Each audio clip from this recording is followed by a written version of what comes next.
Okay, so we got to try that again, guys. Sorry about that.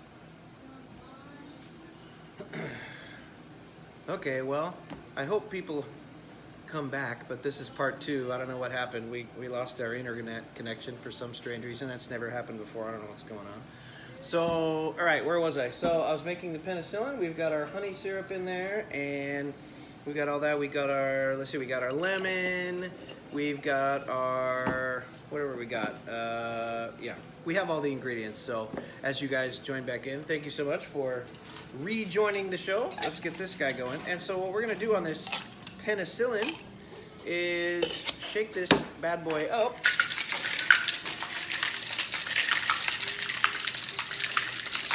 All right.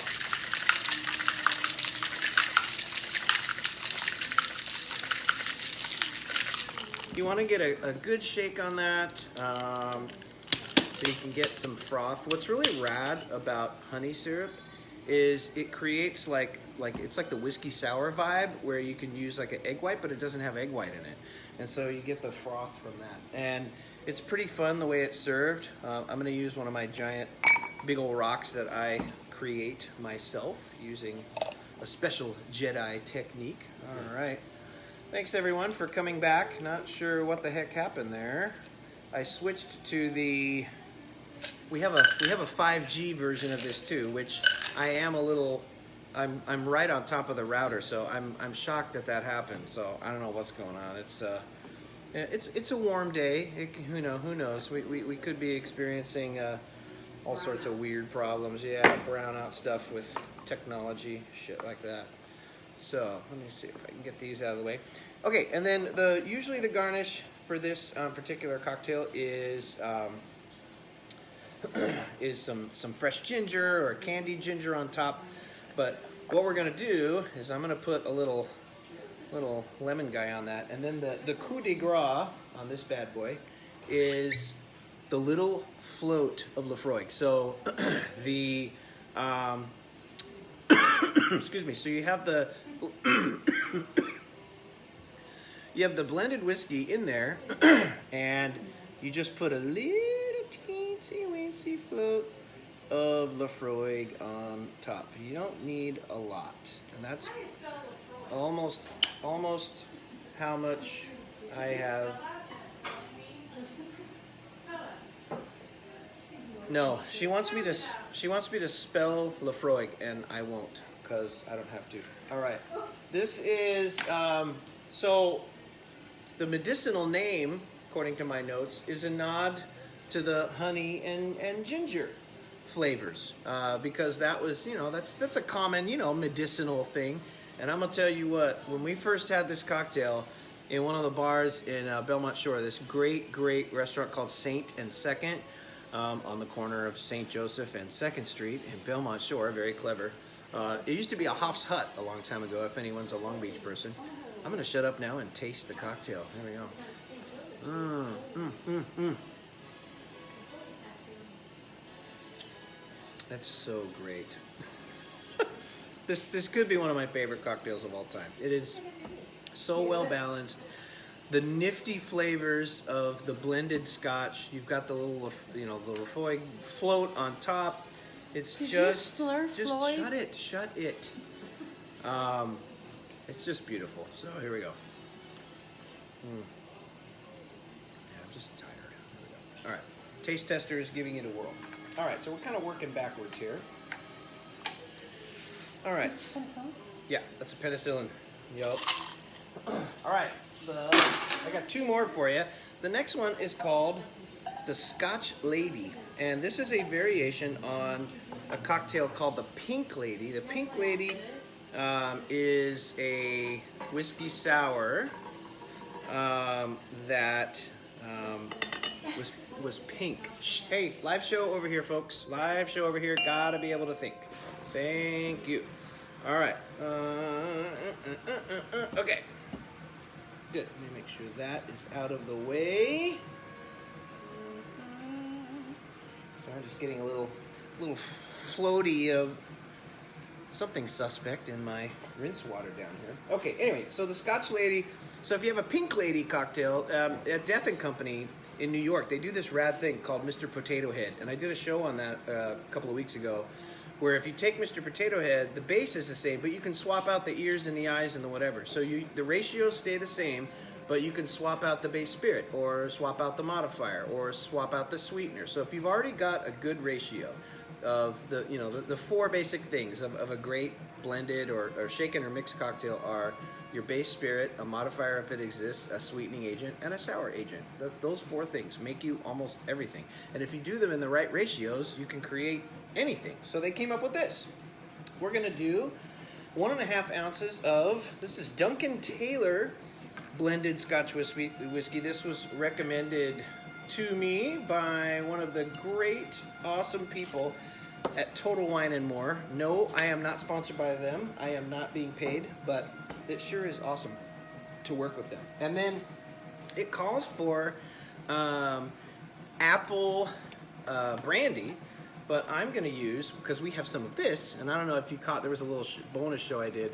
This is apple crisp. This is corn whiskey, apple crisp corn whiskey, so it's kind of like Applejack, but it's not aged, okay? So this is, and it really has a strong apple flavor, and it is 69 proof. So it's, a little bit lower alcohol than regular brandy, but it's got more flavor, you know what I'm saying? So we're gonna do that. Okay. All right. Next, we're doing 3/4 ounce of lemon juice. I'll see where this one is going. Oh, it needs an egg white too. Okay. Yep. All right. 1/4 ounce calls for grenadine, but we're gonna plus it up, and we're gonna use my. This is a pomegranate liqueur. It has. Pomegranate. It has. I think you should be quiet so I can do my show. This is. It's a better flavor. It's a liqueur. The flavor is better, and it's way less sugar. Unless you make your own grenadine, the Rose's grenadine is made with that high fructose corn syrup garbage, so it's very, very high sugar. So I'm trying to stay away from that garbage. And we're gonna do just a 1/4 ounce of this. This is gonna make it, that's gonna be beautiful. And if it needs to be a tiny bit pink, we can always add a little grenadine in it. Okay, and then the last thing you need, because this is a sour, is you've gotta have an egg white. Don't freak out. Raw eggs with the lemon juice, and if you do it correctly, they won't kill you. And you can also, get the special eggs that are like, oh, they don't have salmonella or whatever.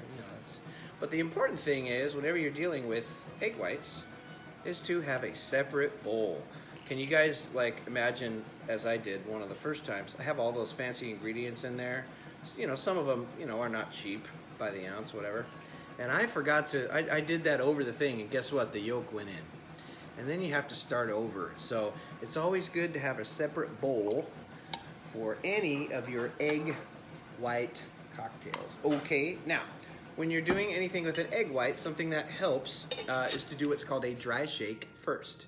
So you gotta smack that on there pretty good, and you really gotta hold it tight, because if there's no coldness in there, you don't get a vacuum, and the thing can pop off and make a big mess. So you can kind of, we're doing a dry shake. We're gonna shake it. You really gotta hold it together.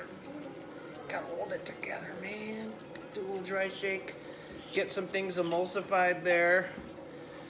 It tends to, there's a couple of things leaking out.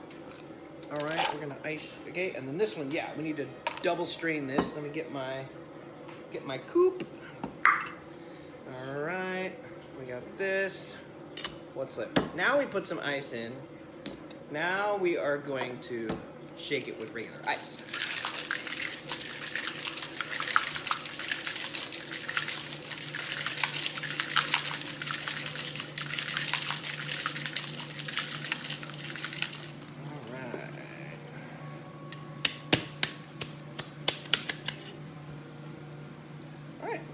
It's, it's a little bit pink.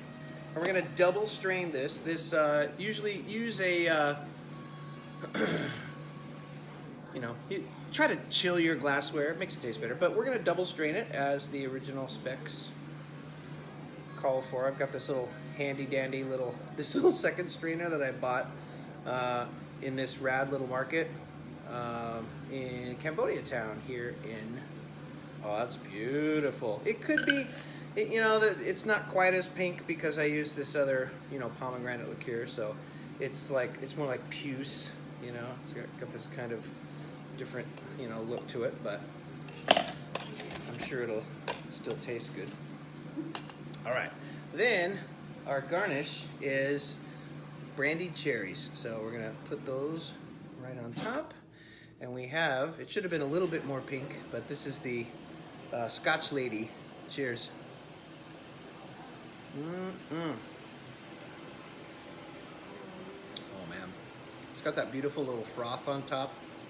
Yeah, I'm sure with the Rose's grenadine it would be much sweeter and much pinker, but I wanted to use that other stuff. So I probably could have, we could like dash a little bit on top. But I think you're gonna see, like, you know, just how, like, there's 20 grams of sugar in 2 teaspoons, and which is kind of insane. And it uses that high fructose corn syrup garbage. So let's just we'll put a little teensy weensy bit.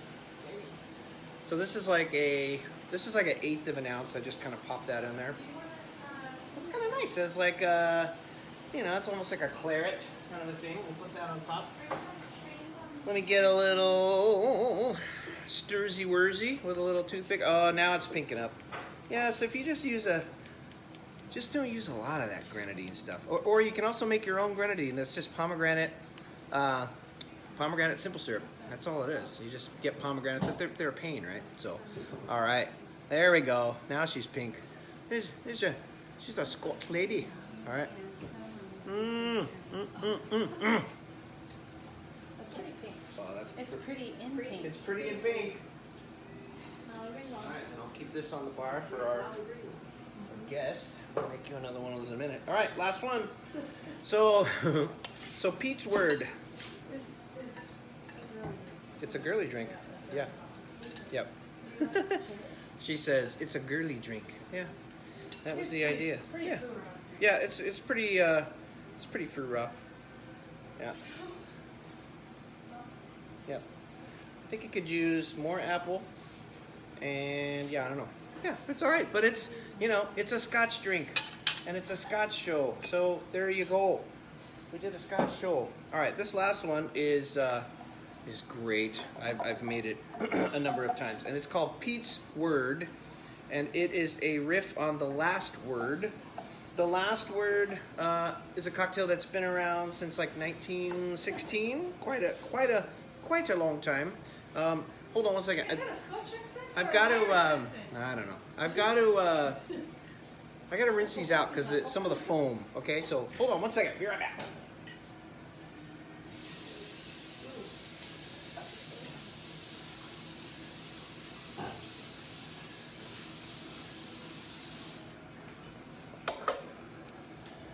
Okay. Oh my goodness. Get out of the way. Get out of the way. Dun, dun, dun. Okay, where are we? There we go. Okay, that kind of made a mess in there. Okay, what's next? So anyway, again, they kind of use the Mr. Potato Head method again. You have the last word from like 1916, and it had gin and this stuff called chartreuse, and you know, the different ideas. So let's see. It calls for Lefroy, so let's use as much Lefroy as we possibly can. We need 3/4 of an ounce. We got pretty close, so we'll have to top it off here with a bit of our blended. So we'll finish it off with. I got about 1/4 ounce out of that. So that was my mistake from before. I was going to use. So I'm trying to clear a few things out here. So 3/4 of an ounce of our mostly Lefroy, some blended Scotch, right? And then we're going to use 3/4 of an ounce of Luxardo maraschino cherry, however the heck you want to say it, liqueur. Yeah, I've heard it pronounced both ways. I do not know how it's pronounced. I don't really care. And then green chartreuse. Chartreuse. This is a spirit that we bought a year ago, And as you can tell, we don't use it very much. It's a very strong, very ancient spirit. It's been around since 1605. You know, it's like the ancient monks, you know, that started making this thing, and it has, yeah, what it's got sweet, good flavor, as they say, a flavor and fragrance totally unexpected. It has like just everything. I mean, there's like, you know, like star anise and herbs and floral, and it's just, it's crazy. It's huge. It's got a really big, you know, bite to it in terms of flavor thickness, you know, or whatever. So it messes with the overall flavor profile of any cocktail. You have to be really careful how you use it. This is one of the drinks that actually tastes good with it. I have tried so many trying to make stuff with chartreuse. You know, I see it on the bar, on the fancy bars that go in. I'm like, yeah, let's try to make something with it. And it's tough to do that. We are going to follow this up with 3/4 of an ounce of fresh squeezed lime juice. 1, 2, 3.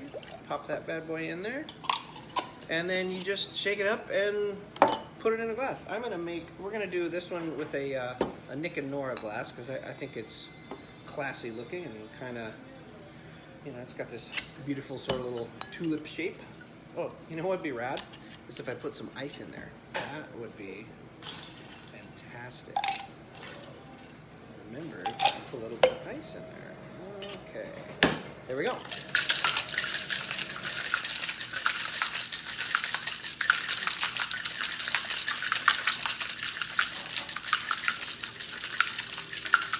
All right, and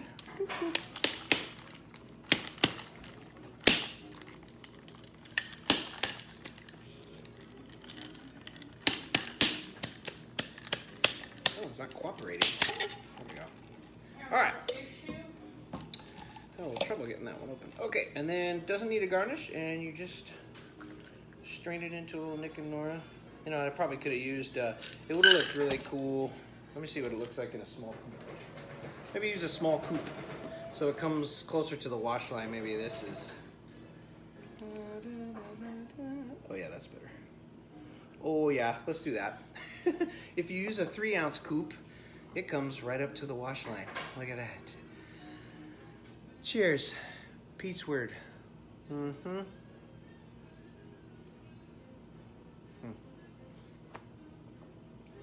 That's great. I don't know why, but the blended scotch with with maraschino, there's just something, it's fantastic, you know?